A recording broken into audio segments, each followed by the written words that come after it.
શ્રી રાધાકૃષ્ણાભ્યામ નમઃ. એબીસી ન્યૂઝમાં આપ સર્વેનું સ્વાગત છે. આવો આપણે આ ભાગવતના મહાત્મ્યને આગળ વધારીએ.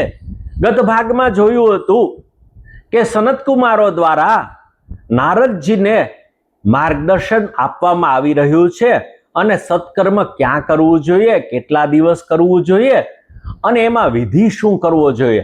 આવો જે દેવર્ષિ નારદનો પ્રશ્ન છે તેનો ઉત્તર વિસ્તારથી આ સનત કુમારો આપી રહ્યા છે અને એમનું સૂચન છે કે આ જે સત્કર્મ છે એ આનંદ નામના તટ ઉપર કરવું જોઈએ, જે ગંગા નદીના કિનારા ઉપર છે.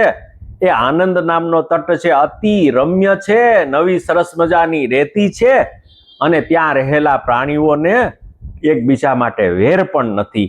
આવું સરસ સુરમ્ય અને સુંદર ગંગા નદીનો પુલિન એટલે કે ગંગા નદીનો કિનારો છે.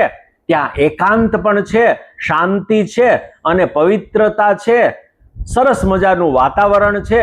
તો ત્યાં ખરેખર ભાગવતની કથા કરવી જોઈએ.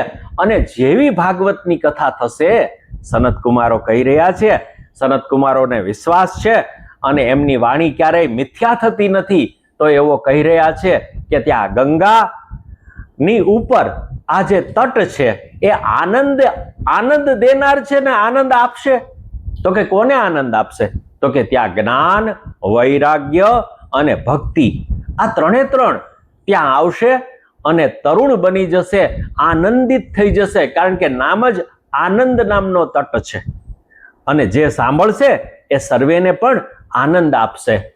તો આવી તૈયારી સાથે સનત કુમારો અને દેવર્ષિ નારદ હવે ત્યાંથી ચાલી નીકળ્યા છે. કારણ કે એ તો આ વાત ચાલી રહી હતી એ યમુના નદીના કિનારા ઉપર હતી અને ભક્તિ દેવી તો યમુના નદીના કિનારે બંનેના પોતાના પુત્રોને લઈને બેઠેલા હતા.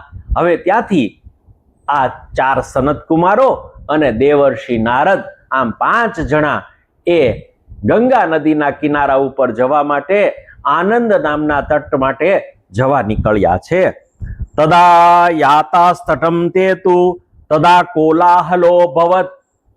જ્યારે આ લોકો એ આનંદ નામના તટ ઉપર પહોંચ્યા અને એ કથા કહેવાની તૈયારી કરવા લાગ્યા ત્યારે તો મોટો બધો કોલાહલ થઈ ગયો. ભૂરલોકે દેવલોકે ચ બ્રહ્મલોકે તથૈવ ચ. આ ભૂલોકની અંદર એટલે કે પૃથ્વીલોકની અંદર, દેવલોકની અંદર અને બ્રહ્મલોકની અંદર બધે જ આ સમાચાર મળી ગયા. અને તથૈવ ચ કોલાહલમ, બધા કોલાહલ કરવા લાગ્યા કે આવી સરસ મજાની કથા થવાની છે, ચાલો આપણે પણ જઈએ. શ્રીમદ ભાગવત પીયુષ પાનાય રસલંપટાહા. આ શ્રીમદ ભાગવત મહાપુરાણનું જે આવું સરસ મજાનું કથાનું એક આયોજન થઈ રહ્યું છે તો એને સાંભળવા વાળા જે છે એ રસલંપટાહા, રસમાં જેવો લંપટ થઈ રહ્યા છે. આ ભાગવતના શ્રવણમાં જેવો તન્મય છે, ભાગવતના રસને સાંભળવા માટે, ભાગવતના એ રસને પીવા માટે જેવો તત્પર છે. તો એવા તત્પર થયેલા સર્વે ધાવંતો વ્યાપ્યયુઃ સર્વે પ્રથમમ યે ચ વૈષ્ણવાહ. આવા જે વૈષ્ણવો હતા, જે અગ્રગણીઓ હતા, જે આગળ પડતા વૈષ્ણવો હતા, આ ત્રણ લોકની અંદર એટલે કે ભૂરલોક એટલે કે આ પૃથ્વી ઉપર દેવલોક અને બ્રહ્મલોકમાંથી દોડીને આવવા લાગ્યા અને ત્યાં એ આનંદ નામના તટ ઉપર તેઓ વિરાજમાન થવા લાગ્યા. એની કથાની તૈયારીઓ થવા લાગી. કોણ કોણ આવ્યું? તો કે ઋષિ મુનિઓ સૌથી પહેલા પધાર્યા છે અને વૈષ્ણવો પણ પધાર્યા છે. ક્યાં ઋષિ મુનિઓ પધાર્યા? તો કે ભૃગુર વસિષ્ઠશ્ચ વનશ્ચ ગૌતમો મેધાતિથિર્દેવલ દેવરાતો રામસ્તથા ગાદિસુતશ્ચ શાકલો મૃકુંડ પુત્રાત્રિ જ પીપ્પલાદાહ.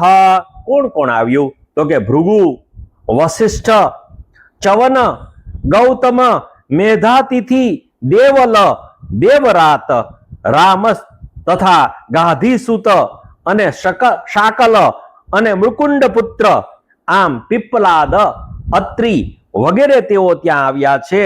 યોગેશ્વરો વ્યાસ પરાશરો ચ છાયા શુકો જાજલિ જહ્નુ મુખ્યાઃ સર્વેપ્યમી મુનિગુણા સપુત્ર શિષ્યાઃ સ્વસ્ત્રીભિરાપ્યયુ ઇતિ પ્રણયયુક્તાઃ. આ બધા જ જે છે યોગેશ્વર વ્યાસ છે, પરાશર છે, છાયા શુક છે અને જાજલી અને જહ્નુ, આ બધા જ જે છે ઋષિ મુનિઓના ગણો ત્યાં પધારવા લાગ્યા છે અને ત્યાં એકત્રિત થવા લાગ્યા છે.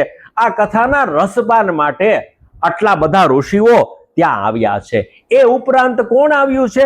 વેદાંતાની ચ વેદાંતશ્ચ, ત્યાં વેદો આવીને ચારે ચાર વેદો આવીને બેસી ગયા આ કથા સાંભળવા માટે. મંત્રા તંત્રા સમૂર્તય, એટલે કે મંત્રો પણ આવીને ત્યાં બધા જ બેસી ગયા, તંત્રો પણ આવીને બેસી ગયા અને ત્યાં દશસપ્ત પુરાણાની, અને ત્યાં 17 પુરાણો આવીને બેસી ગયા. કારણ કે વ્યાસ મુનિઓએ અત્યાર સુધીમાં 17 પુરાણ લખ્યા છે. એ 17 પુરાણ આવીને આ કથા સાંભળવા માટે બેસી ગયા છે. ષટ દર્શનાની જ, અને 6 દર્શનો જે કહેવામાં આવે છે એ મૂર્તિમંત થઈને, એ અવતાર લઈને ત્યાં બેસી ગયા છે. ગંગાયાહ સરિતસ્તતા, અને ગંગા વગેરે જે નદીઓ છે એ બધી નદીઓ પણ ત્યાં આવીને બિરાજમાન થઈ ગઈ છે.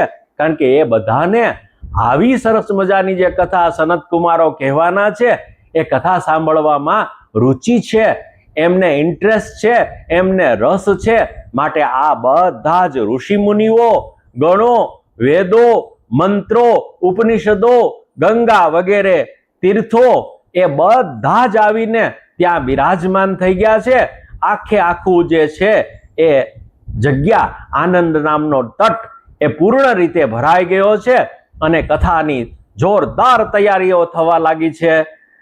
આગળના હપ્તામાં ચોક્કસ રીતે આપણે આ કથા કેવી રીતે આગળ વધે છે એ જોઈશું, અને સનત કુમારો કેવી રીતે બિરાજમાન કરાવે છે દેવર્ષિ એમને, એમાં શું વિધિ કરે છે એ આપણે જોવાના છીએ. તો ચોક્કસ રીતે આપણે આગલા હપ્તામાં મળીશું અને આ કથાને આગળ વધારીશું. ત્યાં સુધી આપ સર્વેને જય શ્રી કૃષ્ણ.